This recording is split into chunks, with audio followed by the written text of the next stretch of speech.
What is up, Steelers Nation? Thank you so much for jumping on to another episode of All Steelers Talk. I'm Noah Schreckbein, joined always by my main man, Jacob Punturi. Find us on youtube.com/ All Steelers Talk, or subscribe anywhere you get your podcast. The Pittsburgh Steelers making their way through the bye week. We are near the end, and there is plenty to talk about. One Pittsburgh Steelers player was fine today, and he did not take it well, which is classic for this player, and it's why we love him. Meanwhile, a shocking trade situation, or not situation, but more so candidate that some are saying the Steelers should go after before the trade deadline. We're going to dive into our thoughts there, and it's Thursday, which means bold predictions. It's the bye week, so instead, we got some big ones for the back half of the season. It's a beautiful one here in the Berg. I just told you before we jumped on here, I spent a good 20 minutes of my day.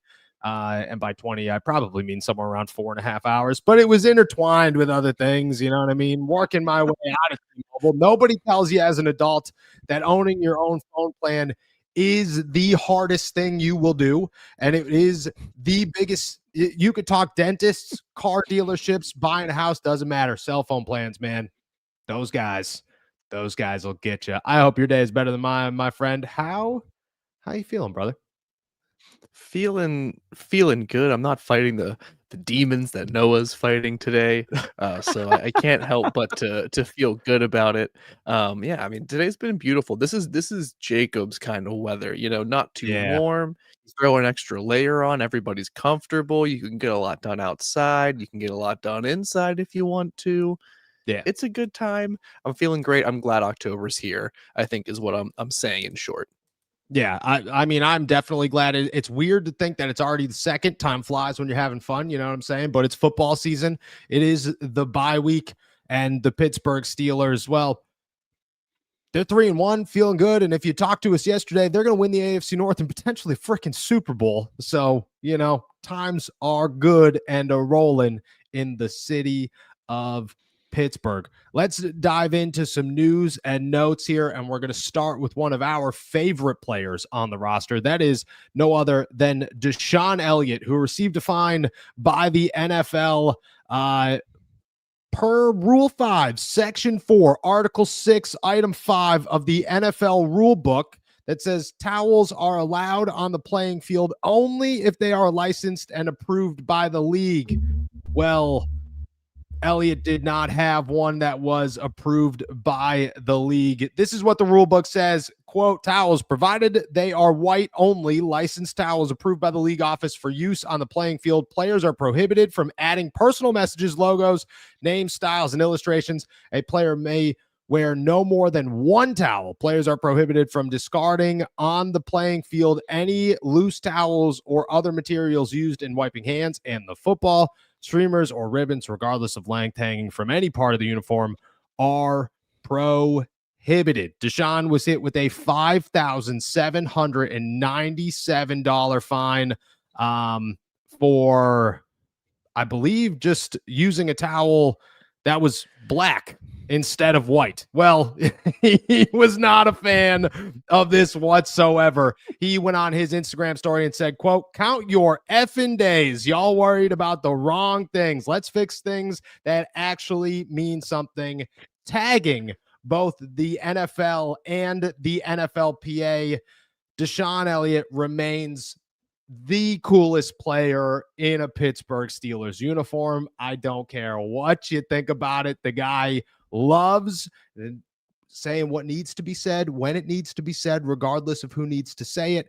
Shout out to DeShon Elliott. Did you have a good laugh when you saw this, bud? I love DeShon Elliott so much for exactly this reason. I mean, how stupid of the NFL to care about this at all. There's probably specific cases where, maybe this rule might come into play. Yeah, but for goodness sakes, just let them wear a towel if they want to wear a towel. My man's just trying to keep his hands dry in Dublin, Ireland, and now he loses, a portion of his paycheck because of it. I agree with him completely. Let's fix things that actually mean something. God forbid we do that.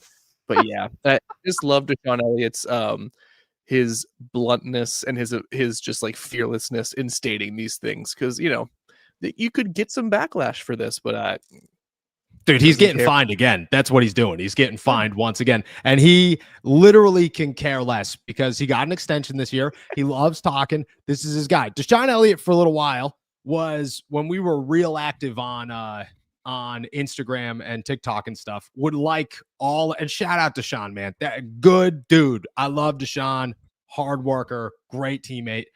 I mean, just a guy. Every time we talk about how DeShon Elliott was like playing the villain role, who would be like the first person to like it? DeShon Elliott.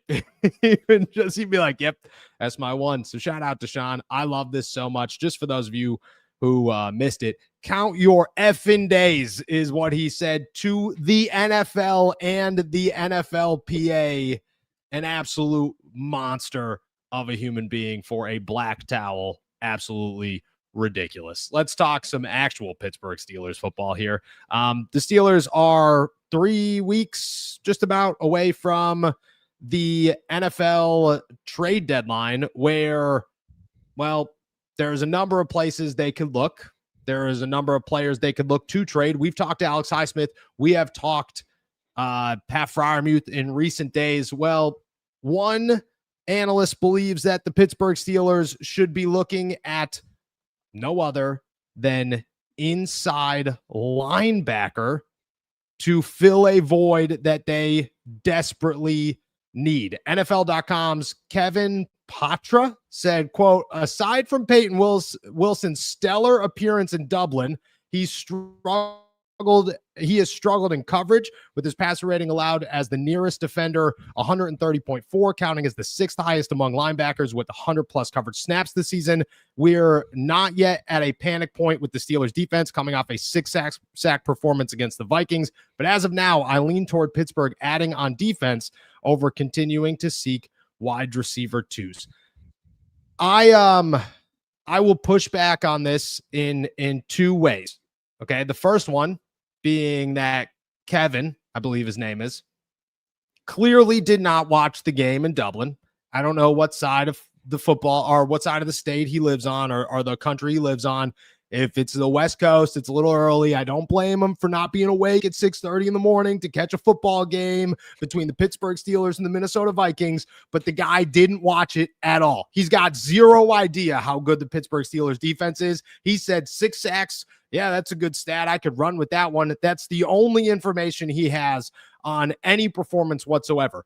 And I'm sorry, but Peyton Wilson's stellar performance in Dublin, if there was anybody who didn't have a stellar performance outside of chasing down Jordan Addison in what was the most athletic feat I have seen since DK Metcalf ran down Budda Baker, there was no other crazy moment of Peyton Wilson. You want to know who had a stellar performance?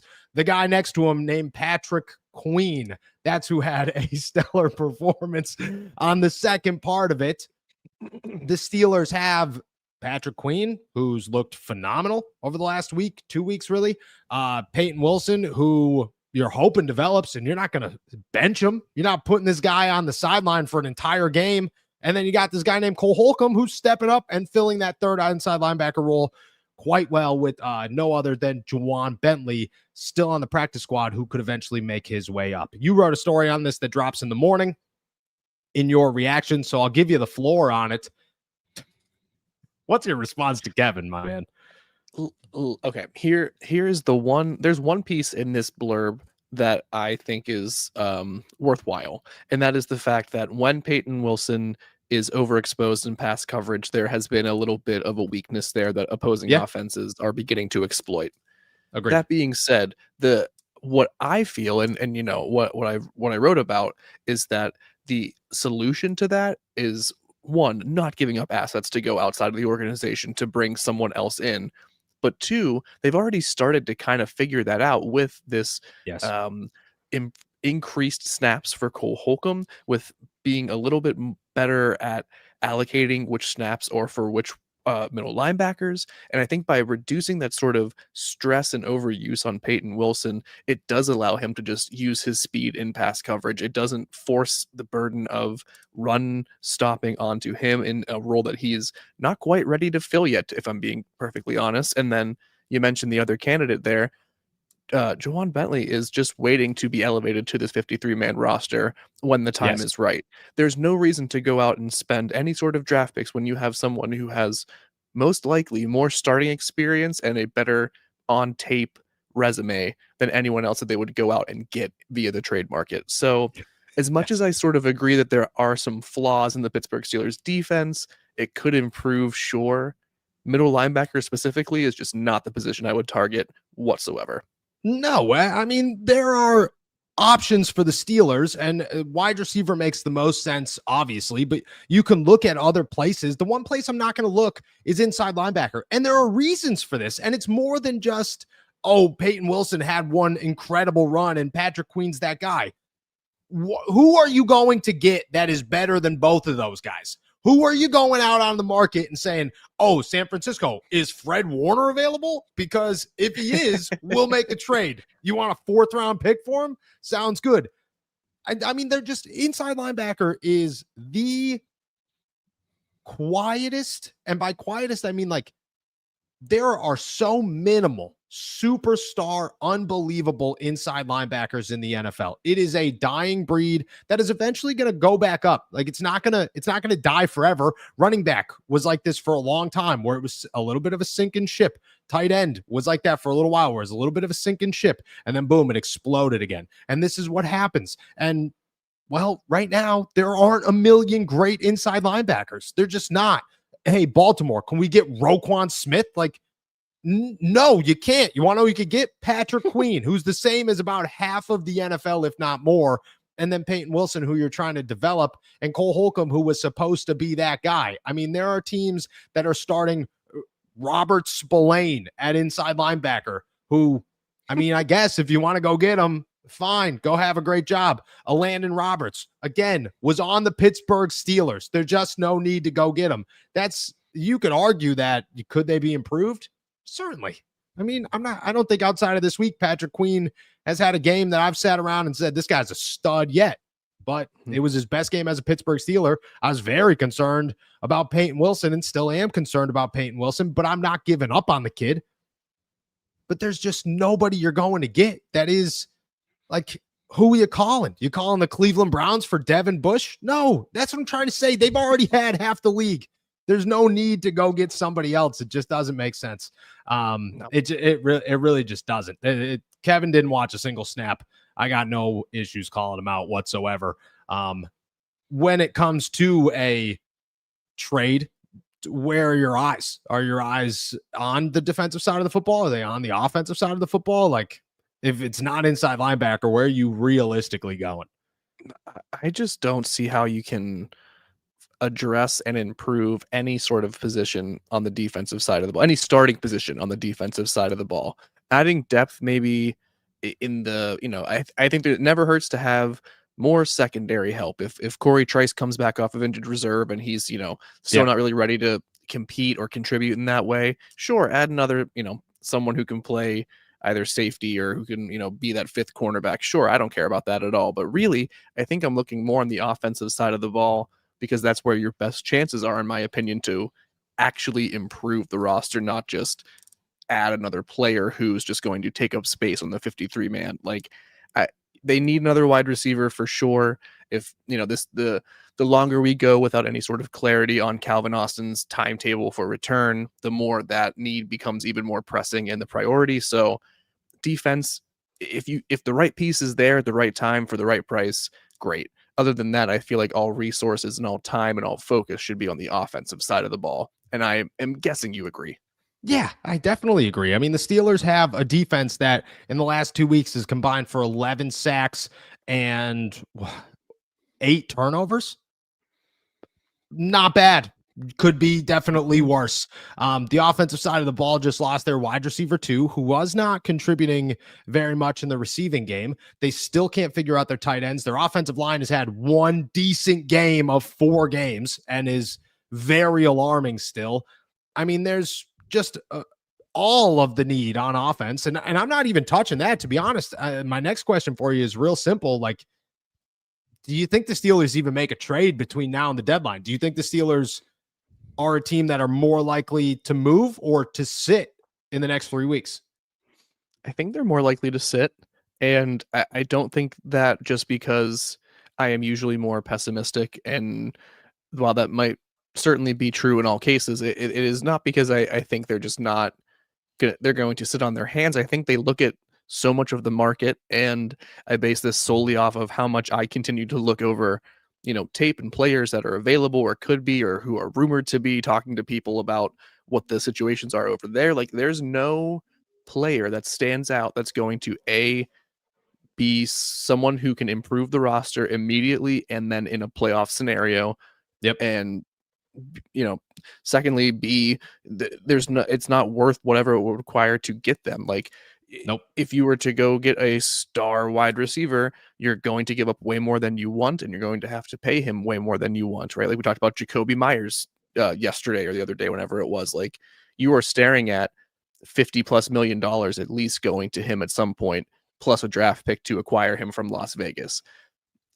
Is the juice worth the squeeze? Like, I don't think it is. And I think the Steelers don't feel that it is. They would rather just wait to have a fully healthy roster, which is a group of players that they love. Whether you agree with or not, they are totally in love with this group and consider it to be championship worthy when it's healthy and just performing on the field together. So, all that said, I just don't see a trade coming in the next few weeks before the deadline, barring more injuries or setbacks occurring to sort of change that narrative. Yeah. I mean, there's no. If the Steelers are going to make a move, it's going to be due to some injury that hasn't happened yet, or it's going to be we need to go get a wide receiver right now. But if the Steelers don't have a wide receiver by next Sunday, I really don't think that the Steelers are going to go make a move unless they desperately need one, because there just isn't those options out there. Now, they could go make a splash that we don't see coming just to say we got to top off this team to go try and win a Super Bowl, but that's usually not what happens either. Like, I look at it and say the Steelers are going to either replace Calvin Austin relatively soon, or they're going to sit put and feel very confident about their team. And frankly, it's just because there's not that many people out there. There aren't that many options for the Steelers as we sit here to go out and get. And until there are, I mean, you're not looking at a trade that makes much sense to give up capital that you're going to use a year from now. So I sit in the same boat as you. I don't think it's likely that they make a move, which is nuts, and that could change a lot in 3 weeks. But where we sit today at the trade deadline, I don't think they're going to. It's definitely not going to be inside linebacker. Shout out Kevin, man. Hope you're doing well. And if they are, it's probably going to be on the offensive side of the football. That is where I stand for sure. All right. It's the bye week. It's Thursday, which means it's bold predictions Thursday. We got 2 for the season. The Steelers will return from the bye week next week. JJ Watt, Iron Eagle will call the game, which I'm super excited for. I'll be at the game, but it's still fun to like hear the highlights. Those two are awesome together. And then on top of that, you get, well, bye week number 2. If you ask Ben Roethlisberger, I'm going to mention that probably 100 times in the next 2 weeks. We got 2 bold predictions each for you as we head into, it's not the back half of the season, but the post-bye half of the season for the Pittsburgh Steelers. I'm going to let you kick things off here. Give me your 2 bold predictions for the Pittsburgh Steelers in the back half of the year. Here is number 1 for you, my man. We talked about him a little bit yesterday. Don't think we mentioned him so far today. But we talked about the defense a ton, and I think it's trending upwards. And Yes, I think that is just going to continue to elevate one player in particular, and that is not former defensive player of the year TJ Watt. It's who's going to be getting a lot more of those reps on the opposite side, Nick Herbig. My first bold prediction, and maybe it's not so bold, but I feel like it is that Nick Herbig will be the undisputed sack leader of the Pittsburgh Steelers to end this season. And it will be kickstarted coming out of this bye week or the second bye week, whichever one happens first. I love it. I love it. I think he gets a couple in the second bye week against the Cleveland Browns. Dylan Gabriel, man, I think the worst team you can start things off with is the Pittsburgh Steelers. I think the second worst team that you could start things off with is the Pittsburgh Steelers. And by that, I mean, you're going to get a game this week, okay, where you're going to get the spark. Spark's gone after the first week. You lose it. On top, after that, the offensive line's blocking worse for you. The receivers aren't getting open anymore for you. You got some tape.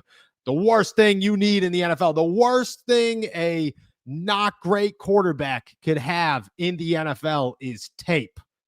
Awful stuff.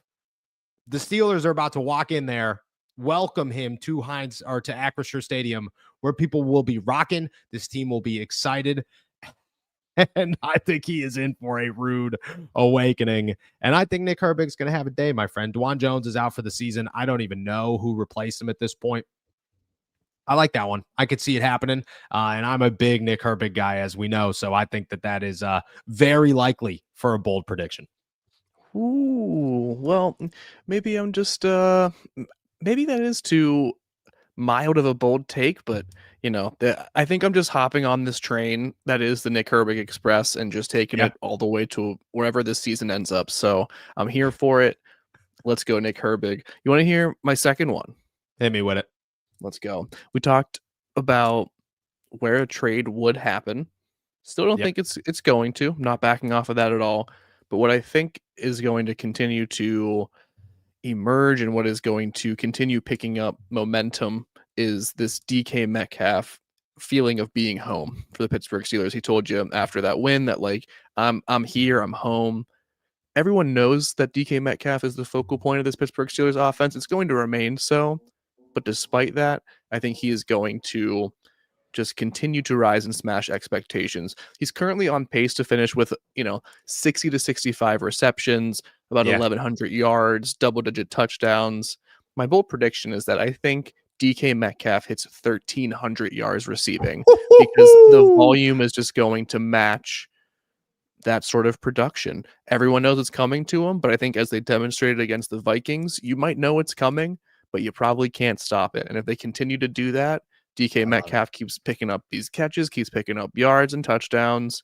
Big year for DK Metcalf is my second bold prediction. 1,300 yards would shut so many people up. So many people. There would be so many critics of DK Metcalf. Sorry, it was a long time of defending Deontay Johnson. We're here now. Of DK Metcalf going, he's got bricks for hands, which he does have some drop issues. And he was not worth the money and all that stuff. And now it's DK Metcalf has 1,300 yards. He is Aaron Rodgers' favorite target by a mile. He is ridiculously athletic. He works his butt off, and the Steelers love him, which means that they're going to create opportunities for him. And that's the key to success. It's not in the NFL. It has everything to do with talent, but you also need to work your butt off, and the team needs to like you, because if the team does not like you, it will not create opportunities for you. And DK works his butt off, and they love him, which means they're going to create the opportunities for him. They're going to create plays for DK Metcalf. 1,300 yards would be awesome. What's his touchdowns? What's he finished with the touchdowns at 1,300 yards? That's a lot of yards. Well, I mean, he has 3 through 4 games. So let's say he finishes with a nice and healthy 13 touchdowns to match those 1,300 yards. Lucky number 13, folks. That's 1,300 yards and 13 touchdowns would just be bonkers. Absolutely bonkers right there. I love it. I love it. All right. I'll give you my two here. We're going to start on the defensive side of the football. You gave me one defense, one offense. I got one defense, one offense. I'm excited for my defensive one here. DeShon Elliott is how we started this show off. He's a guy that is right now ripping the NFL, which means he's going to get fined again, but he doesn't care, dude. NFL better count their days, count their effing days. That's how we started this show. DeShon's a stud, okay? And when healthy, is an impact player like not many out there for the Pittsburgh Steelers. He's got one interception. The league lead in interceptions right now is just 3, which means that he's 2 behind the leader in the NFL. My first bold prediction is very simple. DeShon is known for many things, but this defense is loaded to the gills, and they're not going after the Darius Slays and the Joey Porter Juniors when they have an opportunity to go after the DeShon Elliott's, because he's still overlooked. My bold prediction number 1 is that DeShon Elliott leads the NFL in interceptions by the end of the season. Oh, my dude. That, okay. I don't think that, I think that is similar to Nick Herbig leading this team in sacks, and that while it is bold, right? Like that, it might not be the first thing you think of. It doesn't feel unrealistic. Like that, he is a playmaker. He is a difference maker. He is the heartbeat of the Pittsburgh Steelers defense, I would argue, in a lot of ways. And I think, especially in the absence of Jalen Ramsey, which could be an extended period of time, that turnover stuff is going to come from him a lot. So yeah, I mean, I love it. I hope to see it. I'm rooting for it to happen. Don't think it's the craziest thing I've heard you say on the show. Wow. Oh, definitely. I've heard this week alone, I've probably said way crazier things than DeShon Elliott leading the league in interceptions. Yesterday, I said that if I was going to fight James Harrison, I'd use an elephant. So, you never know what way You did say that. Yeah. All Steelers talk goes anyways, always. I love it. It's a good time. All right, there's my number 1 on the defensive side or on the offensive side of the football. Excuse me. You just talked DK Metcalf. Well, the Pittsburgh Steelers have this other guy who people are starting to believe is an absolute animal. And I named him number 1 in my power rankings during the call-in show the other day. I stick to that. There's nothing pulling me back from that. Aaron Rodgers is so good. It's so much fun to see how good Aaron Rodgers is. It's fun to have a good quarterback in Pittsburgh again. Like, it's really fun to watch. Right now, he's got 8 touchdowns on the season. He trails Lamar Jackson, who has 10, and Jared Goff, who has 9. Lamar's out for a couple of weeks. Jared Goff is Jared Goff, and I think he's an absolute animal. Very overlooked as a great quarterback in the NFL. Aaron Rodgers, bold prediction number 2, is about to lead the league in touchdown passes at 41 years old. Wow. I got 2 league leaders. I stayed with a trend here. But I was going Rodgers in the AFC North, and then I said he's only 2 behind. I think he pulls it off in the season. Do you know offhand who is like the oldest quarterback to lead the league in touchdowns in an NFL season? I'd be curious to see if that would be like the first time someone over 40 led the league in touchdowns. Let's look it up here. That would be crazy. That would be absolutely crazy. That's a bold prediction. Tom Brady in 2021 at the age of 44. Yeah, of course. Should have just probably guessed that without even knowing that offhand, because of course that's what that would be. He can certainly do that. That this is a bold prediction. I think much more. No, not much more bold, but more bold and maybe a little bit far-reaching of a goal for Aaron Rodgers compared to DeShon Elliott's league-leading statistic you're predicting here. But he could do so. This offense, is going to live and die by the arm of Aaron Rodgers. That feels very certain so far. So far, they're living by it. So if that continues, why not? Why not have the 41-year-old Aaron Rodgers leading the league in touchdown passes? That would be insane, Noah, and just so much different than how I thought this season and envisioned this season sort of going for the Pittsburgh Steelers. Yes, DeShon Elliott to me would be awesome, but I would never imagine that of the guys on this roster, he would be the guy I'm picking to lead the league in interceptions. Rodgers leading the league in touchdown passes is like, there was a 50% chance that this offense did literally nothing. And then it improved to like a 75% chance in week 2 and week 3. And it's now climbed back down to like a 40. And we're feeling like they're trending in the right direction, which leaves some optimism. Would be awesome. I think Aaron Rodgers is still so good, man. And again, it is so much fun to watch. It is so much fun to watch an old Aaron Rodgers. I'm having a blast doing it. All right, guys. That's That's everything on our agenda. We're going to start answering all your guys' questions after this. But first, we got a quick word from our boys over at DraftKings. What's up, AST Nation? I've teamed up with DraftKings. The next great touchdown is coming, and you can bet on it. The best way to do so is through DraftKings Sportsbook, where new customers who bet $5 get $200 in bonus bets if your bet wins. Love the thrill of live betting? DraftKings has got you covered. Bet live on in-progress games right as they happen. Then use your bonus bets to stay in on the action and bet DraftKings same-game parlays for a shot at an even bigger payout. With the offense still finding its groove, now might be the best time to take some shots during the season. And don't worry, if sports betting is not yet available in your state, you're fine. You can still join in on all of the fun with DraftKings daily fantasy sports and have the shot to win cash prizes. New customers bet $5 and get $200 in bonus bets if your bet wins. Sign up using my promo code ALLSteelers and get in on the action only at DraftKings Sportsbook. Shout out our boys over at DraftKings. What you giggling about there, bud? I know you're giggling about something. How you got George Pickens traded. Oh. I thought you were giggling at my voiceover in the DK ad read, because it is bad, but they did hit me with hey, no, you messed this lineup, and I said, I already deleted the script, so this is what you got there, brother. This is as good as you got. Look, we got 2 days and then a new one. I don't think I did get George Pickens traded, but you never know who's listening. You never know who's listening. I will say in January, when I said George Pickens was going to be traded, a lot of people told me to go. Well, a lot of people told me what DeShon Elliott told me, or told the NFL about the fight. Right. That's what happened. And you know what? It happened, and here we are.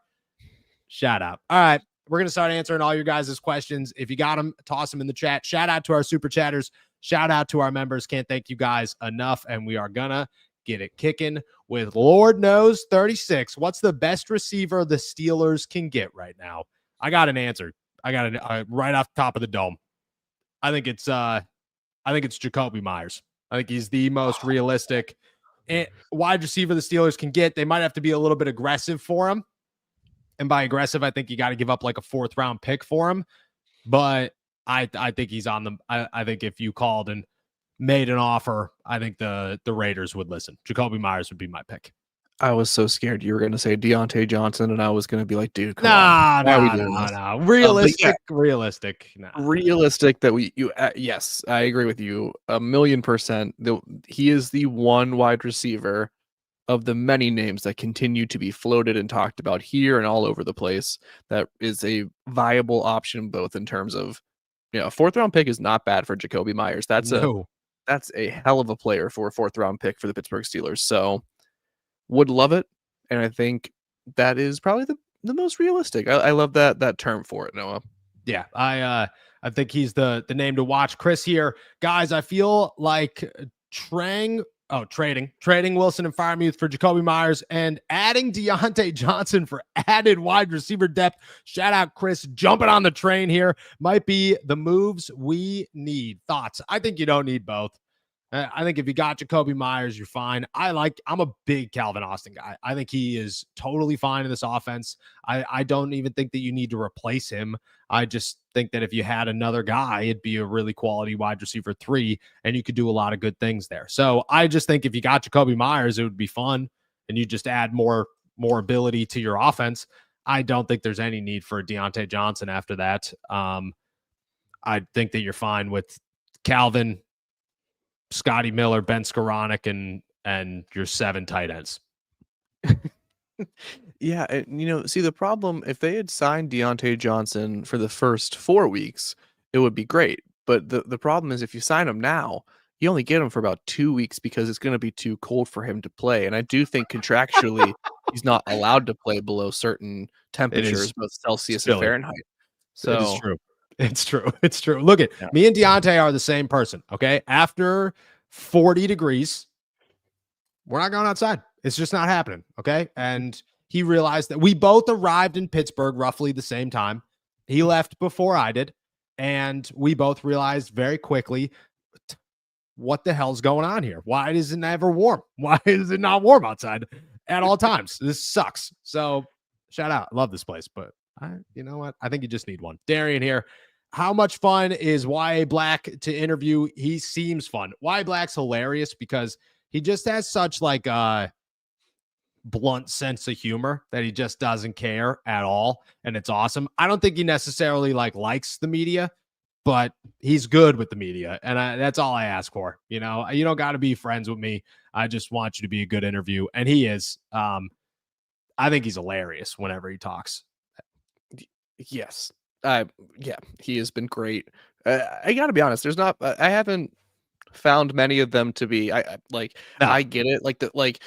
And I think I probably said this exact thing before. If you just came into if you just came in and just watched me podcast with Noah right now, I would not want to talk to you at all afterwards.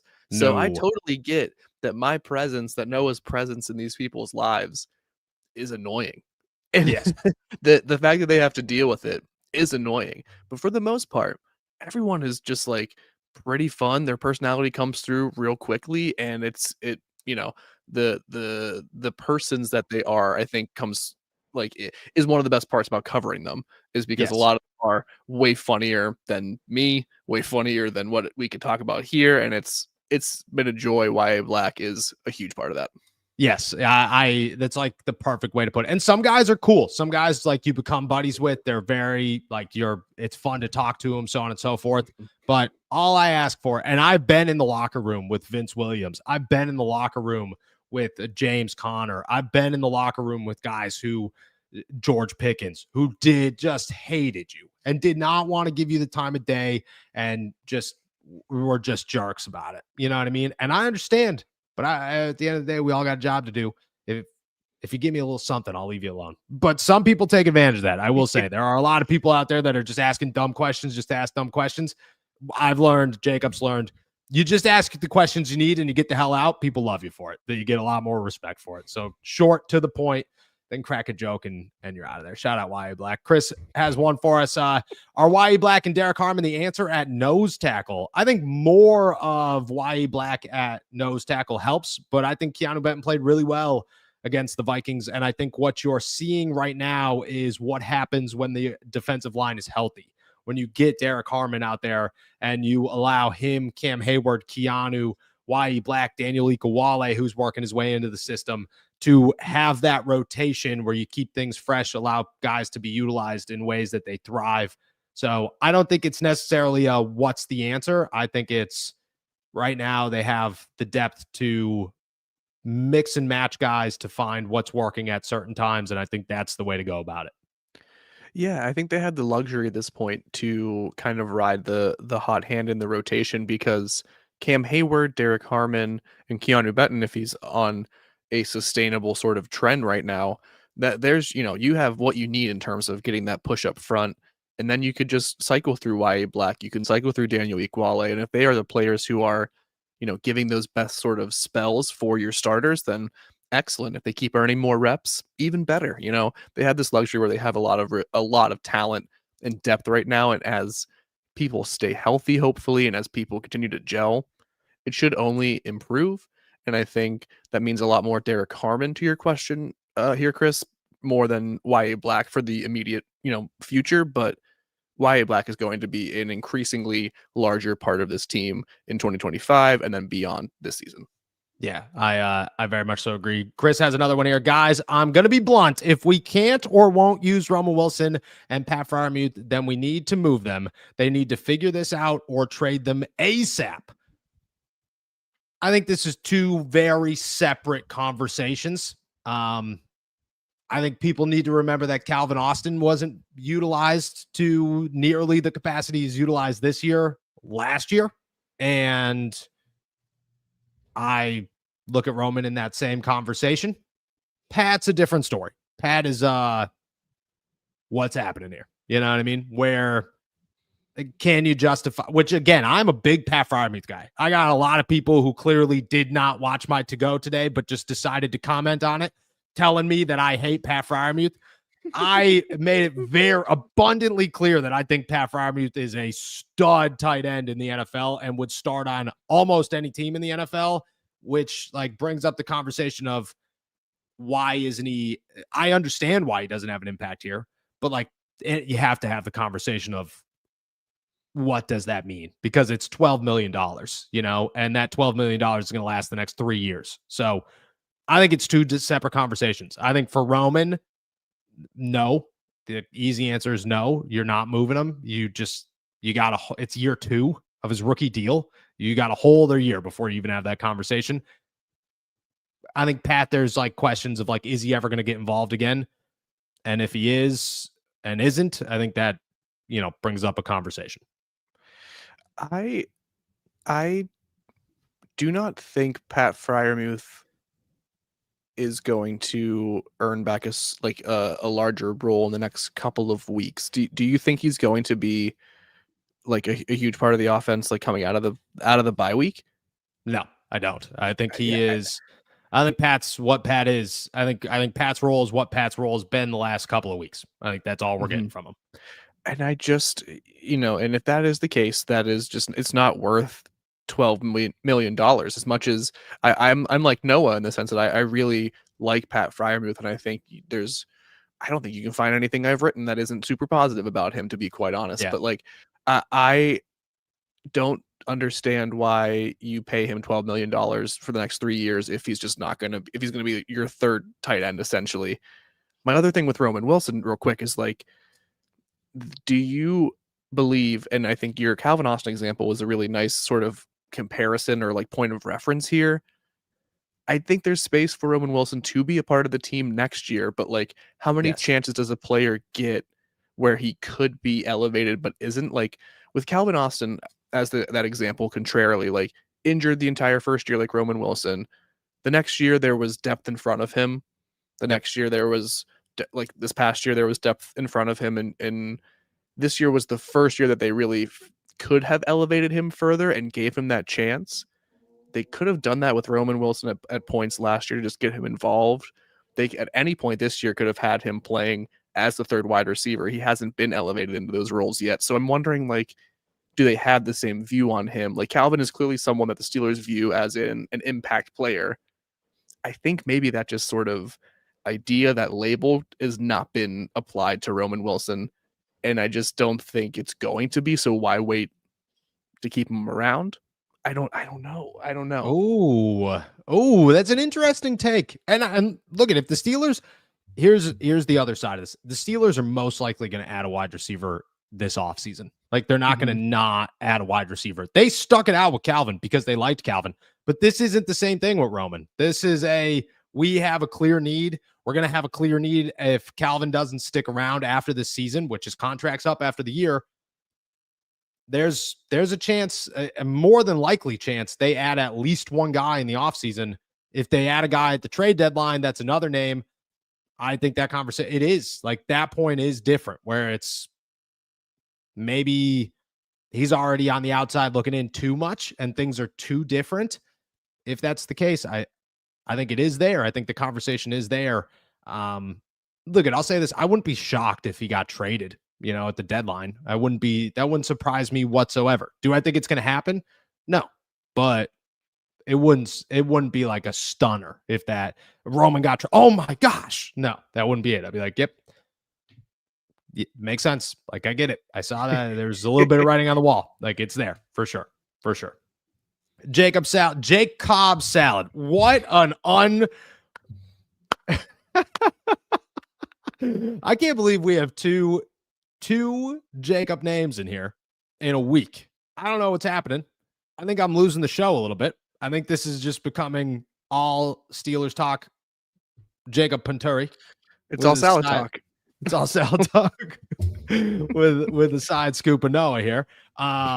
Shout out. Just wanted to say hi. Just joined the pack. Look at, brother. We are excited to have you. Jake Cobb salad. I can't believe nobody's come up with this earlier. That's fantastic. Of all the Panturi salad and everything, Jake Cobb salad. How did we right over the head. Shout out, my guy. Incredible stuff.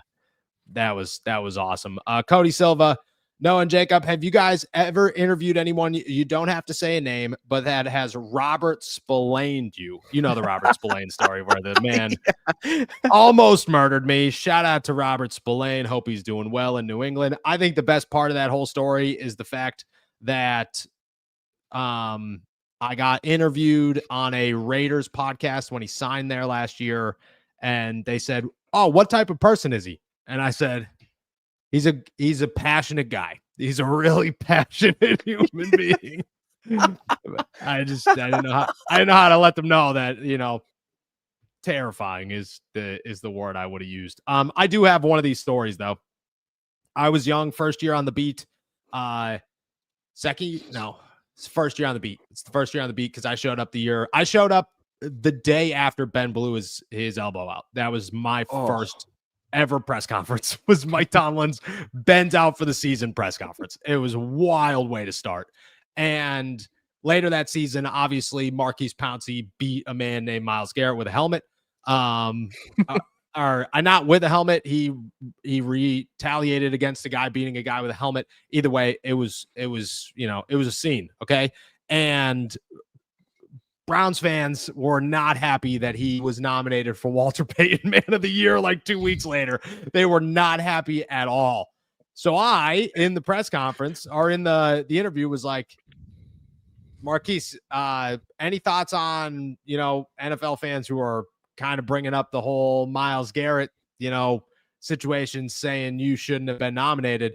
And he looked me with a stare that I get chills right now saying it, like, and goes, "You from here?"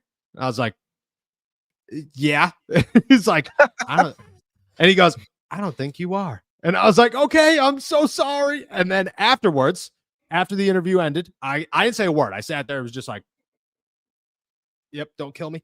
And afterwards, I went up to him and I was like, "Yo, dude, I did not mean to piss you off. My bad." And he was like, "Nah, dude, I know you're new. I was just messing with you." And I was like, Don't ever do that again. Don't ever." Please like I have pee in my pants right now. Okay. And I have to go the rest of the day just because of that. Why would you do that to me? That was awful. That was Robert Spillane was scary. Marquise Pouncey would have actually murdered me and I would have had nowhere to run. So that's the scariest moment for sure. If pee in your pants is cool, consider me Miles Davis, because that would have been terrifying. I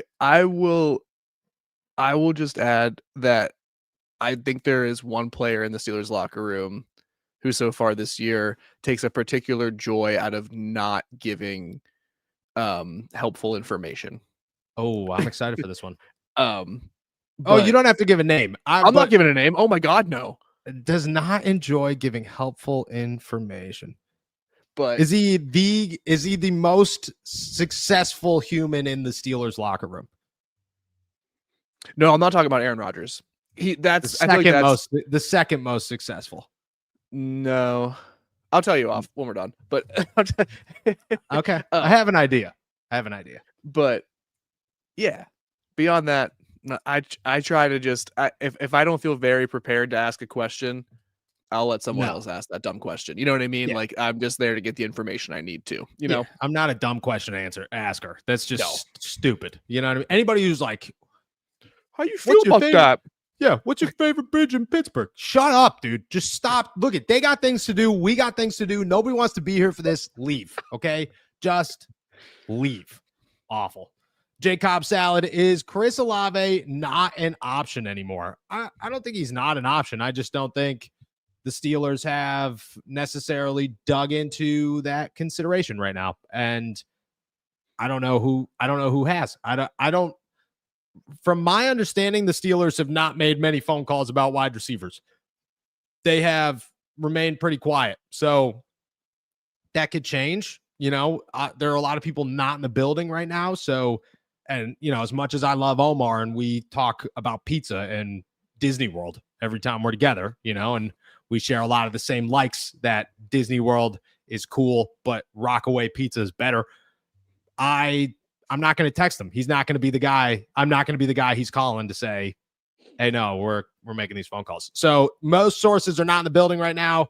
It's like a weird situation where I just don't think they're making phone calls. I think right now things are very quiet.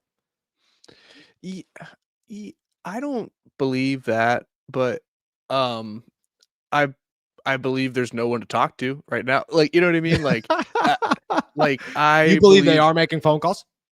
Yeah, I think they are. I think Omar Khan is like, and I hope this doesn't sound. I don't mean this as a criticism. I think he is just one sneaky MFer. You know what I mean? Like, I Love it. just do not He's think the that con he. artist. Yeah, like I think that's a very fitting name for him in a lot of points of how he operates because he does operate in silence for the most part, and the bye week is a great time because again, it's like who you talk to in there. I don't know. So I think he's making calls.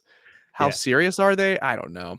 Probably probably not getting very far, but this is like prime business time for Omar Khan because he has nothing, you don't got to worry about anybody's contract situation right now. You don't have to worry about elevating anybody, getting, stupid paperwork, administrative stuff for an upcoming game. Like you just got all the free time to survey the scene, make calls, test the waters. I got to believe he's doing something. I love that answer. And he is a con artist, and you never know. And again, it wouldn't surprise me at all. He's always the guy never sleeps, dude. Never. He's got like I think his sleep is when he walks around the indoor facility, just takes his laps. I think he just sleeps with his eyes open and just strolls a little bit. I'm pretty sure that's the only rest he gets. And I'm almost positive he's on the phone in there every time. Every single time. Because he never walks by you. Did you ever notice that? Like if he's Mhm. walking and he sees you, he turns around the other way and just waves from across the thing. And I'm like, what do you, why do you mind? Do I smell or something? Why are you walking over here, buddy? Who are you on the phone with? Who are you talking He's to? Shut he's up. just walking by, just like plugging his nose, just like. Yeah, like it's like, bro, I just showered. Okay. What are we doing here? What are we doing here? Brimstone. I want to know your thoughts on PFF ranking Aaron Rodgers the worst quarterback in the NFL. I have a simple response to this, in the fact that PFF is the dumbest, the the dumbest thing in the internet. I think. Like I trust PFF for nothing. PFF Mhm. used to be awesome, and they have since gone to just a bunch of talk and no, like there's no. It used to have substance. It used to be a group of guys that really put the effort into this. Now it's anybody that they hire off the street to create any sort of system that they could get to create it. So it's just doesn't make any sense to me. Yeah, it sucks because like the thing that PFF does really easily, but you can get this information in other places, but they have it in a really nice, fun, and accessible like way on when you're surfing the web is like breaking down Yeah. where players are lining up during plays. And like it takes a lot of work sometimes if you don't have that information readily handy to figure out some of this information and statistics. So that's the nice part. And then it just gets clouded by like you can't it doesn't feel like you're adding information with weight when you talk about like how they rank like how someone's performing Yeah, like no. offensive tackles because they will say Aaron Rodgers is the worst performing quarterback because he probably has like the lowest like estimated yards per attempt. And it's like I don't give two flying Fs about that because he's 3-1 like and Yeah, he has but the Isaac third most Seumalo is the touchdowns. best rush blocker in the NFL. Yes, And you're just exactly. like, yeah, got that. That makes sense. When Jalen Warren averages 2.6 yards per carry. Got it. Got it. It does make it Exactly. makes so that's thoughts are easy. No chance. Cody Silva, does anyone know how long Ramsey is signed in Pittsburgh? Yeah, and his numbers are ridiculous. He signed for the next 4 years. In 2025, it's a $4.9 million cap hit. Shout out to Omar Khan. 2026, it's a $17.2 million cap hit. 2027, $19.1 million cap hit. 2028, $31 million cap hit. Then he's got 3 void years of $7 million, $3.4 million, and $1.2 million. That man is about to make out well. Shout out to Jalen Ramsey, man. Look, I'm all about get the boy the money. You know what I mean? Give the boy the money. Gotta love it. We're gonna finish it off with Coach. I read an article today that Jackson Powers Johnson might be available to be had for a fourth after his benching. Young, cheap, possible replacement for Isaac Seumalo next year. Your thoughts? That is that's a great suggestion. I'll be totally honest as well. Don't know why he was benched. No, he No, was me neither. No, he was very well regarded coming out in his NFL draft year, and I think change of scenery is a great motivator and catalyst for offensive linemen. The Steelers have seen it going the opposite direction a couple of times over the past few years.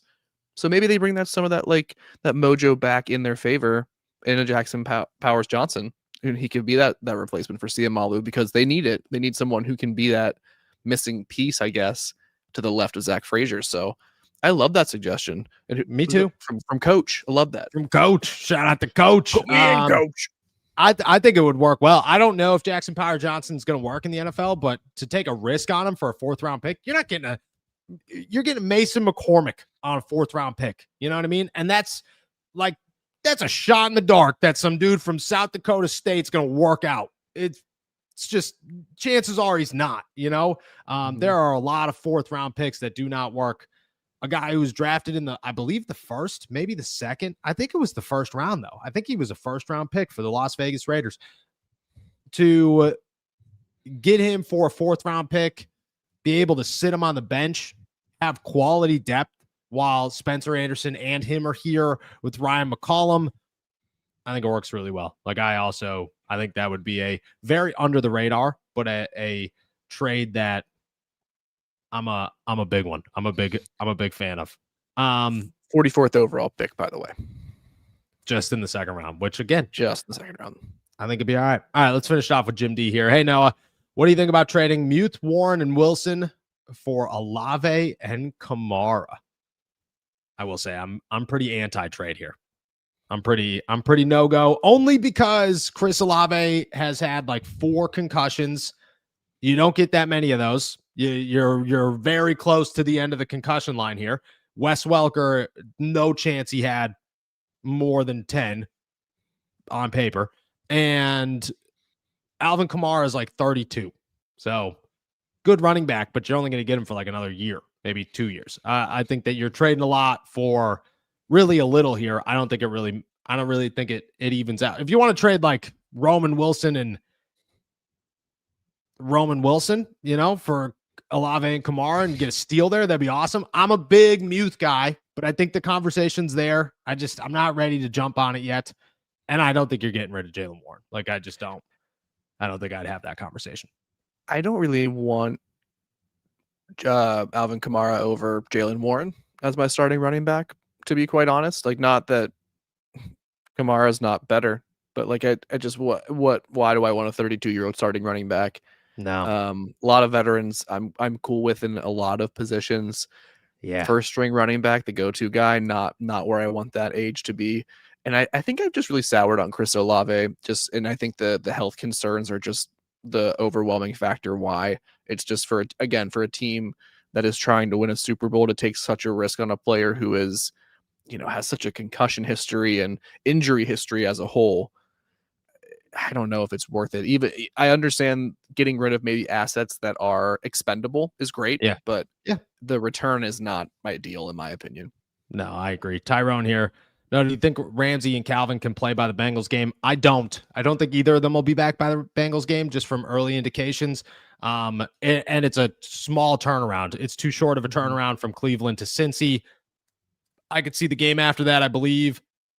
Oh, it's Green Bay at night. I could see both of them having an opportunity to play that week. But I don't think I'd count either of them in before that week for the Pittsburgh Steelers. Do you feel different? No. I think that's where the Steelers want them to be. Yeah, I agree. All right, guys.